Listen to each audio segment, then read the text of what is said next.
Everybody, Lieutenant Joe here for the Blue Heart webcast, the law enforcement show for every law enforcement officer. So today, what I'm going to talk about is I know that I've written a lot about it, and I've had a couple of episodes on the Idaho college murders. Three young ladies and a young man who were brutally murdered in their off-campus housing in Idaho. And we know that a suspect was identified through DNA, was arrested and charged with 4 counts of first-degree murder and 1 count of burglary, and that would be Bryan Kohberger from Pennsylvania. Bryan was a student at a college near University of Idaho, and he was set to go to trial on these charges, and we've talked about them a couple of times. I've written about it. My understanding of what I think may be his motivation. I was hoping that when the trial came out, we would all find out what his motivation was and why he did what he did. But unfortunately, new situation has developed. Many of you have probably heard that out of nowhere, we see that there is a plea deal that was proffered by the prosecutor's office and accepted by Bryan Kohberger and his defense team. And that plea is he's going to plead guilty to the 4 first-degree murder charges and the burglary charge in exchange for taking the death penalty off the table. So he will be sentenced to 4 consecutive life terms, so he will never get out of jail. Part of the plea deal looks like also that he's waiving his right to any and all appeals, which means once he accepts the deal and the judge sentences him, off to prison he'll go for the rest of his life until he dies in a jail cell. Now, there's a lot to unpack with this. So if you've been watching this or keeping up with it, the reason I'm doing a program on it now to follow us up with this is because as law enforcement officers, this case is important to us, not so much in the individual case that it is, right? Because most of us are not in Idaho. We're not going to investigate it.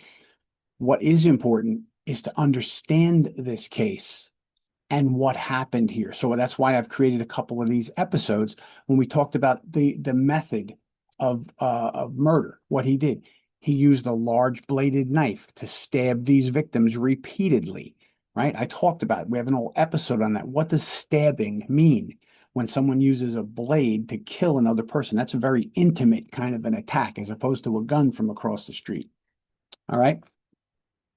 So I've done these episodes because I'm trying to understand as an investigator why somebody would do this, how they did it, what their method was, and what their thinking was. And why does that mean anything to you? Well, the reason it means something to you as a law enforcement officer, whether you're a patrol officer, an investigator, or a supervisor, something like this might happen in your community, and you will be charged with trying to figure it out. So understanding all we can, lessons learned from cases like this can help us we add it to our Rolodex of information. So that's why finding out why he did it, how he did it, what led him to it, what was he thinking when he did it, how much did he plan, all these kind of things are very important for us law enforcement officers to put in our Rolodex. So then when something happens and we're involved in it, we can ask the right questions and we will have a little background knowledge of, oh, I remember a case like this, the Kohberger murders, and here's what he did, might help you investigate it. That's why I'm bringing this out. So I'm going to go into some information in a minute, but I want to thank our sponsors. First of all, blue360media.com, my publisher. They publish all my books, and they're going to be doing a training platform called The Platform pretty soon, and my training will be on there. So go take a look at Blue360 Media. RiotTint.com. Riot Tint, they make safety film for windows. Schools and businesses use it. You put it on there, it slows an attacker down. They have amazing stuff. Take a good look at it, right? Recommend it to your schools and your businesses in your town. We have medicalessentialdiagnostics.com, medicalessentialdiagnostics.com. They provide, in the state of New Jersey right now, they have 6 clinics where any kind of a state, county, federal municipal worker, especially our first responders, can go with two family members over 18 and get a full health screening at no cost to you, right? Go find out, make sure you're healthy, enjoy it. And our newest sponsor is W energy drinks. All right. I tasted these somewhere and I said, I tried it. I said, wow. And they said, we support law enforcement. So they're supporting the show, W.GG. But if you look at my social media, you will see that I have a link that if you use my link, you get 10% off, right? So those are our sponsors. And I mention them because they bring this program to us so that we can all enjoy it. All right. So let's get back to Kohberger and the newest thing that's happened, this plea deal. Well, the one thing that's missing from the plea deal is that he gets to plead guilty to 4 counts of first-degree murder and burglary. He waives his right to appeals so that the families never have to go through, one of these idiot defendants every 2 years come up with, you know what, my shoes were untied and the cop shouldn't have arrested me. I want to appeal. And they have to drag it all up again and again and again. For his benefit, he doesn't get the death penalty. He gets to be alive. Now, albeit in prison, but he gets to be alive. He can have conjugal visits. He could see his family. He can write Christmas cards. He can go to church. He gets to do all kinds of wonderful things in his life, albeit inside a prison. He's not paying the ultimate price by having to forfeit his life, which I think would have been more satisfying, probably for the families and for a lot of people who believe in the death penalty. All right. But the thing that's missing from the plea deal is that while he doesn't have to die, he gets to live in prison forever and he's never going to get out. He does not have to give a full accounting of what he did, why he did it, his motivation. He doesn't even have to tell them where the murder weapon is that he took with him. I find that completely unacceptable, completely unacceptable. For us as investigators, we want to know what makes this guy tick, right? We learned a lot when they took interviews and they spoke to Ted Bundy at length. We learned about how the mind of a serial killer works, why he did what he did, how he chose to do what he did. They talked to Dahmer. They found out a lot about him. All of that information goes into the law enforcement bank of information that you and I can use when we have a case. It helps us. That Rolodex of information is very important. So I find that from a point of view of justice, unacceptable. We should get a full accounting from this guy. He's getting a deal. He's not dying. He gets to live for as long as his body functions, see his family, do whatever. At the very least, he should be forced to do is give a full accounting of what he did, how he planned it, and why. So the judge that's in charge of the case, Judge Stephen Hippler, Hippler, he's with the Idaho 4th Judicial Circuit Court. Now, he seems like a good judge. He's been running this case since they moved it to his area. But he's the one who is going to be sentencing Bryan Kohberger. So what I've done, and a lot of you know that I write a lot, I've written this article, right? My newest article I just wrote here, and it's called An Open Letter to Judge Stephen Hippler of the Idaho 4th Judicial Circuit Court, where I ask him to understand the families. And the families, if you listen to the families, some of them are all in favor of the plea deal. Others are very upset that there was no trial. They wanted him to have to go up there and answer for himself. And that's a visceral response from the family. I can't blame them. I would want to hear this person admit what they did to my loved one. But this plea deal allows him not to do that. And they're very upset. So there's controversy there. My letter to the judge, an open letter, is going to be printed in multiple locations. But I want to go over the points and explain to you why this is important. And maybe you can write a letter to Judge Hippler of the Idaho 4th Judicial Circuit Court. The sentencing is supposed to be July 23rd, so we're running out of time. But basically what I wanted to make the point to the judge is that while it's understandable that plea deals, even in horrendous cases like this, are common practice. You save the prosecutor's office from having to go through a multi-month trial, the expense to the taxpayers. The real benefit to it is that the victims' families don't have to go through the trial and then the appeals, and it goes on. It never ends for these people, right? This person murdered their loved one in a flash of horrific violence, but then the families have to suffer the constant memory, bringing this up, having this defendant come out and make all these appeals over nonsense to try and get out. They never get closure and peace. Which, can you imagine your daughter, your sister, your girlfriend, your boyfriend being brutally murdered like that? For what reason? Why? Why did it happen? Wouldn't you want to know? It would help give you closure. And this deal tells them they don't have to have closure.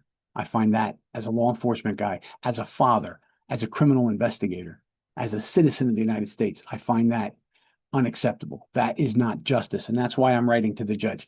I don't hold the judge in contempt for doing this. This is the deal that was made to get this guy to plead, right? But I'm asking the judge to add to his sentencing that we need to have a full confession. We need to hear the details of what happened. Where is the murder weapon? It's out there somewhere. It's out there somewhere. That's closure. Do you understand that? I've dealt with a lot of victims of violent crime, murders, and the family wants closure. Why did this happen? How come it happened? Could it have been prevented?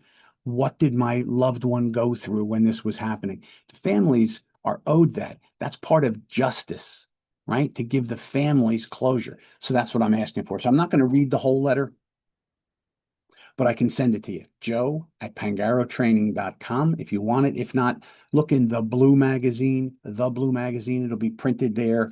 It's going to be printed on AmericaOutloud.news. That's it's an online radio station, but they print a lot of articles. They print my articles, very pro law enforcement. AmericaOutloud.news. It'll be there. It's on my socials. It's in LinkedIn.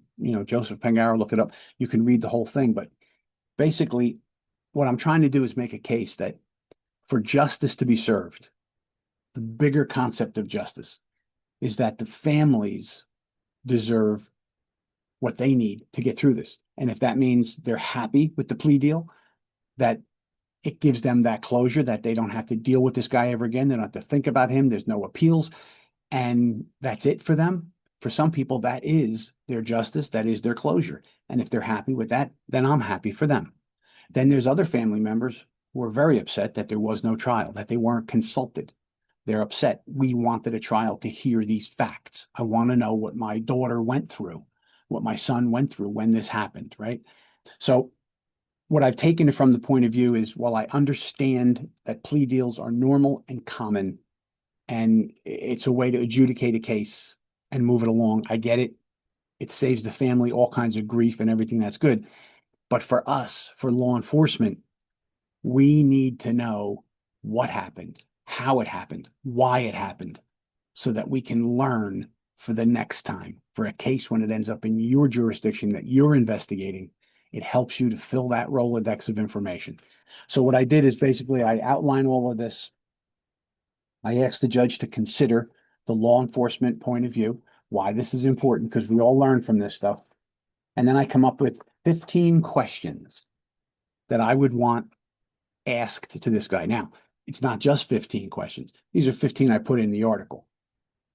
At the end, I say, and he should also have to sit down and be interviewed once or 30 times, whatever it takes, by a professional criminal interviewer like myself or somebody else, profiler, somebody, and a psychiatric person who understands the criminal mind, to find out what happened here. So if you listen to previous episodes, I thought there may be some incel activity involved in what this kid did, and maybe that's why he doesn't want to say. It could be embarrassing. I don't know. We never got to that point to find out. We need to know and find out. So here's the 15 questions. When did he first consider committing this crime? How does that benefit us?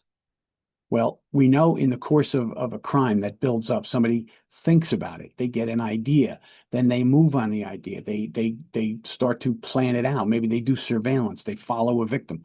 So in the future, when somebody reports, there's some weird guy following me, we have some idea of what someone who might do a thing like this might be thinking, how they react to things they've done. So when did he first consider committing this crime? What were his thoughts that led him to plan this crime? Was it incel activity? Was it hatred of women? Was it a lust for murder? Was voices talking to him? Whatever it was, we want that information. Has he thought about this for a long time? Is this something that's been percolating in the background of this kid's mind for a long time? Has he done anything else throughout the years leading up to this that may be other crimes that nobody knew he did, right? We can go back and find out. Did he plan or commit any other things leading up to this? That's the thing. Were the victims the specific targets of this attack? Were these random that he just saw them and went after them? Or was he stalking them? If he was, why? What led to that stalking behavior? You see how much value this would have to us, the law enforcement? All right. If the victims in this case were not the specific targets, then what were the things that drove him to commit such a crime? Was he just looking randomly to commit murder? So recently, some college friends of his said, he talked about getting away with a perfect crime. Was that what did it? Even that is important because you could say, oh, it'd be really cool if I took off a bank and got away with the money. Oh, that's a, commit 4 brutal, horrific crimes because I want to see what it feels like, right? We got to get into this mind. We got to understand this kid because there's other people out there like him and we'll be investigating them. When did he stop killing? Why did he stop killing in that house that night? There was other people there. There was 2 other girls in that house. He even confronted one of them well, not confronted, but walked past another girl in that house after he killed the other 4. Why didn't he kill her? And here's, as an investigator, I say to myself, did she not fit the motivation that got him to kill the other 4 people? Why was she allowed to leave? Was he just exhausted? Was he now in shock that he did this? He didn't have the energy? We need to know why he walked past those potential victims, but not the 4 that he killed. All right, so that's what we want to know. Was he drawn to the victims for a specific reason? Did they represent anything else besides themselves and that he chose to attack? So this is where the incel part comes in.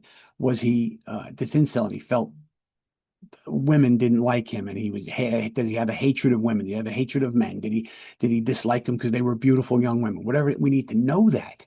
Do you see how much information that would give us as investigators to look in the future? Is that a motivation for somebody who does something in the future? Was it just the females he was targeting? Was he just going after the girls? If so, why was the young man killed? Did he just happen to be in the wrong place at the wrong time? Or was he also angry with him? Or did he have some other motivation for him? I don't know. We need to know why. Why did he kill the young man? Or was he just going after the girls? Did he choose the specific weapon used in this crime for a reason? Now, we've talked in his other episodes about stabbing and long bladed knives, multiple stabbings. What's that mean? Did he do that specifically? And what does the knife represent? Right. And this would go to his motivation because he didn't rape anybody. He didn't rob anybody. He stabbed them multiple times with a long bladed knife in their bed. Why did he do that? What led to those things to happen? We need to know that as investigators. Why did he choose that method of murder as opposed to something else? He could have strangled them. He could have shot them. Could have done a lot of things. He chose to stab them. Why? That's important for us. Did he conduct any dry runs of the attack? If so, when and why did he do that? Was he doing surveillances? Right? Why do we want to know that? Because in the future, you got somebody that might be a stalker, might be we could find out what this guy did. When did he go? Why did he choose that time? Was he looking in the windows? Was he watching from afar? Was he hiding in the woods? Why did he conduct surveillance on them? Was he stalking them, looking for the right moment? What did he do there? What benefit did he get from committing the crime? What was his purpose? What does he get? Is it an emotional feeling he got? Is it a satisfaction for doing this? Is it because he wanted to see what it felt like? Could he commit a perfect crime? Is that the motivation? Don't you want to know that? Because that it's in the heads of other people that you might have to see. I keep going back to that. This is what an investigator does. You want to be an investigator. This is what you do. All right. In the planning stage, did he make any mistakes that could have led to his discovery? Did he do anything along the way where he's like, oh my gosh, they're going to get me now because I did this, or I was seen, or I parked too close? Why? Again, what do we want to know? As we're doing stuff in the future, maybe it can help us with another case. Did anyone else know about his thoughts? Right. So I said one kid came forward and said he talked about committing the perfect crime. Well, did he talk about his hatred of women? Did he talk about these girls? Did he talk about this guy? Did he talk about that house or something in general? Did he talk to anybody about this? We can find out a lot from those people to give us his mindset, his build up to this crime. Right? Very important. Did he come into contact with the victims as a group or individually prior to the attack? And what were the circumstances? Was it during stalking? Was it a random kind of a thing and he ran into them somewhere? There was rumors that he was a guy on his campus that said weird things to women. And he may have approached one of these girls. We don't know for sure. He may have approached one of these girls to ask them out. Did she rebuff him? Why, right? What did he ever run into them at all? What was his connection to them? How did he find his targets? Right? That don't we want to know that? Ted Bundy talked about how he found targets. It's important to help us in the future to prevent crime. All right. Did he consider what his actions would do to the victims' lives and families? And if so, what did he consider and why? Now, why would you ask that question? Well, we know that sociopaths, a very small percent of the population, they don't have empathy for other people. They don't care about the suffering they cause. They don't care about the pain that they inflict on other people. It's for their pleasure or for their satisfaction that they do what they do. Was this kid a sociopath? We need to know that. So asking that's a good question. And number 15, could he have been stopped prior to committing the crimes? If so, what could have stopped him? What could have stopped him before he went and took 4 innocent lives like that in such a brutal way, took them away from their lives, their families, from their friends, from everyone in such a horrible way? If he says, well, if they would have just talked to me, if there had been a program where I could have talked to some, right, then we can figure out counseling. We can figure out things to put out in messaging so that people who are having these thoughts might come to somebody and say something. Then we notice something. We can interact. We can intervene before there's something horrific. So that is basically the letter that I've written now, the open letter to Judge Stephen Hippler of the Idaho 4th Judicial Circuit Court. I think those 15 things are important. And like I said, I would want to sit down with this guy for as many times as it took with a psychiatrist and learn from what this guy did. Lessons learned.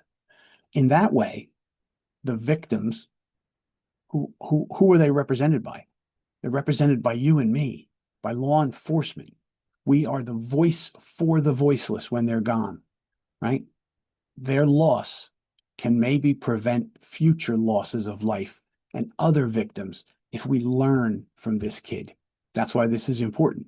So if you want a copy of this letter or just write your own letter, email, do something, call the court, tell the judge, make him confess.